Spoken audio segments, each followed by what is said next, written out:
Hello friends, नमस्कार। एक बार फिर स्वागत है आपका अपने YouTube channel GS exam solution में। दोस्तों, आज के इस वीडियो में हम एसएससी सीएचएसएल सीजीएल और एमटीएस के लिए एसएससी के सभी एग्जामों के लिए जीके जीएस के क्वेश्चन को कवर करेंगे। यह जो आपकी सीरीज़ है लगातार कंटिन्यू चल रही है जब तक कि आपका सभी एसएससी के जो भी एग्ज़ाम्स हैं हो न जाए। ठीक है, तो आप हमारे साथ जुड़े रहिएगा। फ्री में आप सभी जीके क्वेश्चनों का क्विज इसमें दिया जाता है, सम्मिलित हो सकते हैं और प्रश्नों को बढ़िया से आप रिवाइज भी कर सकते हैं अगर जो रिवाइज कर रहे हैं तो। ठीक है, तो चलिए यह सीरीज स्टार्ट करने से पहले दोस्तों, अगर सब्सक्राइब नहीं किया मेरे चैनल को तो चैनल को सब्सक्राइब कर दीजिएगा।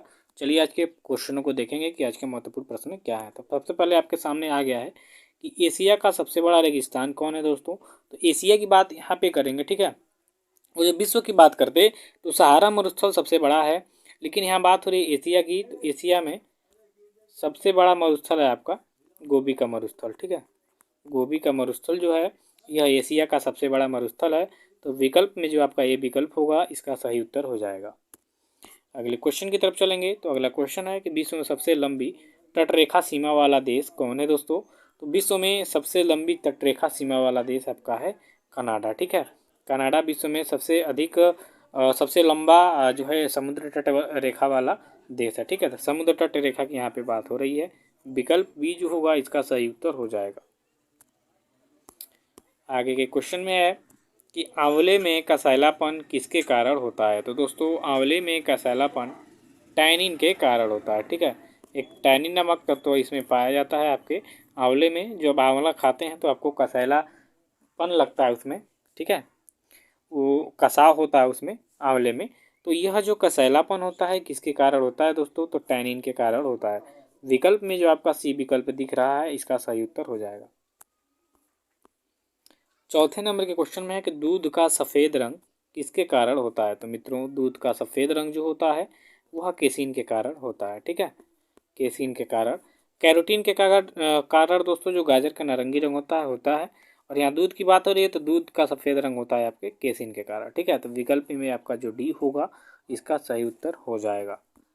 अगले क्वेश्चन की तरफ चलेंगे। आपका 5वें नंबर का क्वेश्चन है दोस्तों कि भारत में सिविल सेवा का जनक किसे कहा जाता है। तो दोस्तों, भारत में सिविल सेवा के जनक के बात करेंगे तो लॉर्ड कॉर्नवालिस हैं। कौन है?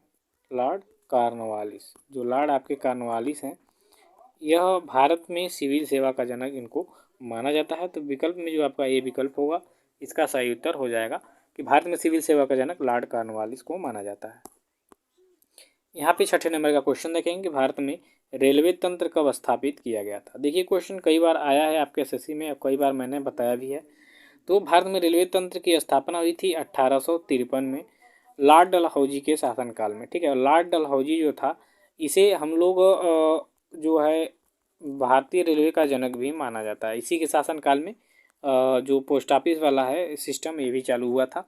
तो भारतीय जो क्या बोलते हैं उसको डाक व्यवस्था का एक रूप से कह सकते हैं जनक इसे ही माना जाता है। ठीक है, भारतीय डाक का जनक लॉर्ड डलहौजी को ही माना जाता है और भारतीय रेलवे का जनक भी लॉर्ड डलहौजी को माना जाता है। याद रखिएगा, 1853 में स्टार्ट हुई थी भारत में रेलवे।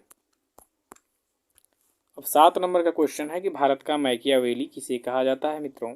तो भारत का मैकियावेली जो है चाणक्य को कहा जाता है। ठीक है, चाणक्य जिनका नाम है विष्णुगुप्त।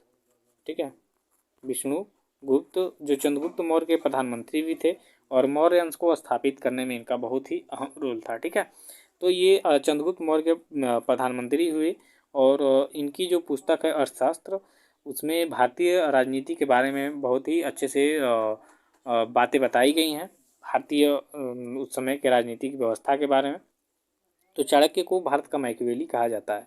इनका अन्य नाम है विष्णुगुप्त। ठीक है, चलिए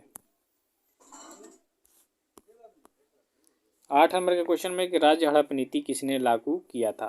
तो भारत में राज्य हड़प नीति की बात करेंगे तो इसे ही लॉर्ड डलहौजी ने स्टार्ट किया था। तो लॉर्ड डलहौजी ने बहुत अच्छा भी काम किया, बहुत बुरे भी काम किए थे। ठीक है, तो लॉर्ड डलहौजी राज्य हड़प नीति, राज्य को हड़प लेने की नीति इसने लागू किया था। ठीक है,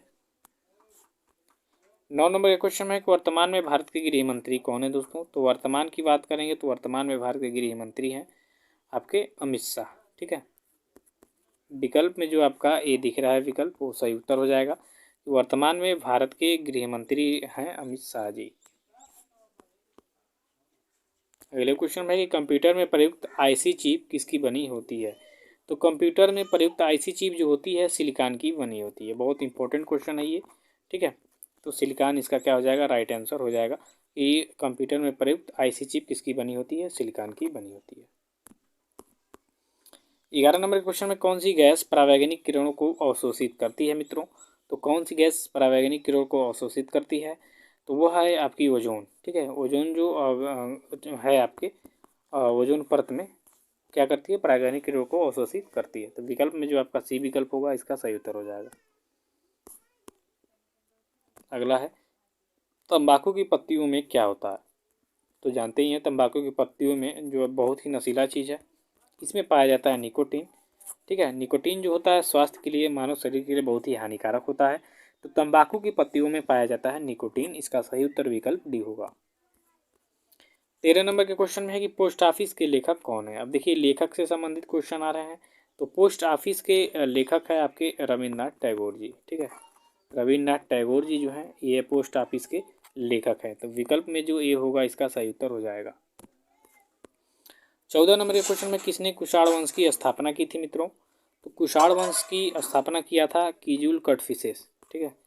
कीजूल कटफिसेस जो है इन्होंने कुषाण वंश की स्थापना की थी। तो विकल्प जो आपका बी दिख रहा है इसका सही उत्तर होगा।